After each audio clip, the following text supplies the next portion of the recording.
Alors en matière de talent justement, à nos côtés, Pascal Piquet, le patron de la maison Piquet's, donc qui se dédouble puisqu'il est présent dans différents endroits au même moment. Alors avant de rentrer dans vos secrets de fabrication, parlons de vous, de votre maison. Quand, comment avez-vous créé Piquet's ? Alors le pâté croûte, j'en ai toujours fait depuis que je suis rentré en apprentissage avec mon frère en 73. Mais pourquoi le pâté croûte justement ? Parce que c'est un produit emblématique de la région. Oui. C'est un produit qui tombait un tout petit peu en désuétude puisqu'on ne trouvait plus que du pâté croûte à base de viande hachée, de chair à saucisse, de choses comme ça, qui n'avaient plus rien à voir avec le pâté croûte d'origine digne de la Champagne-Ardenne. Donc on a décidé de le remettre au goût du jour de façon, je dirais, intensive en 96 et où on a monté donc les pâtés croûtes Piquet's. Et alors justement, vous exposez ici à la foire de Châlons, mais le pâté, évidemment, vous le fabriquez depuis votre laboratoire. Tout à fait. On fabrique tous les jours à Soissarmy. On est livré tous les matins et tous les après-midi en véhicule réfrigéré, bien évidemment. Et on cuit sur place. Alors, est-ce qu'il existe différents types de pâté en croûte ? Alors, pas chez nous.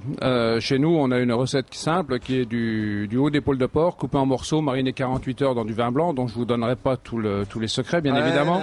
Par contre, oui, bien sûr, les secrets, hein. Il est bien évident que du pâté croûte, il en existe pratiquement autant qu'il y a de régions. Bien sûr. Et autant qu'il y a de cuistots. Il y a des grands cuisiniers qui se sont mis sur le pâté croûte et qui font absolument des choses fantastiques, sauf que ça serait pas exploitable sur le type de vente qu'on a, c'est-à-dire les marchés, les magasins, etc. C'est ça, aujourd'hui vous êtes distribué à quel endroit exactement ? Pour celles et ceux qui nous écoutent, qui souhaiteraient justement se procurer votre pâté en croûte, comment est-ce qu'ils doivent s'y prendre ? On nous trouve donc sur les foires, sur les brocantes, dans nos magasins, puisqu'on a 3 magasins sur Reims, qui sont l'avenue Jean Jaurès, la place des Droits de l'Homme et la rue, le bout de la rue de Lan, qui est la Neuvillette. D'accord. On nous trouve également sur commande, sur un simple coup de fil. On peut éventuellement livrer si la quantité est intéressante. On peut nous trouver dans certains hypermarchés qui font nos produits, qui les cuisent eux-mêmes. Donc vous avez un produit qui est respecté.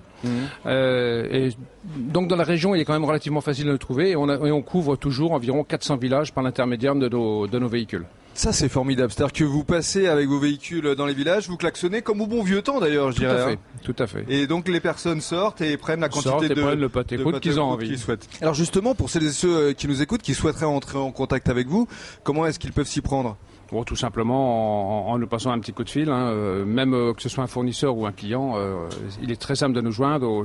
Je peux vous donner un numéro de téléphone, bien évidemment. Mais si vous le souhaitez, évidemment. 03 24 72 28 43, qui est le numéro du bureau. Voilà, c'est de la transparence ici sur Génération Jeunes Talents. On est comme à la maison. Voilà, si vous souhaitez entrer en contact avec le boss Pascal Piquet, il vient de vous donner ses coordonnées. Merci Pascal.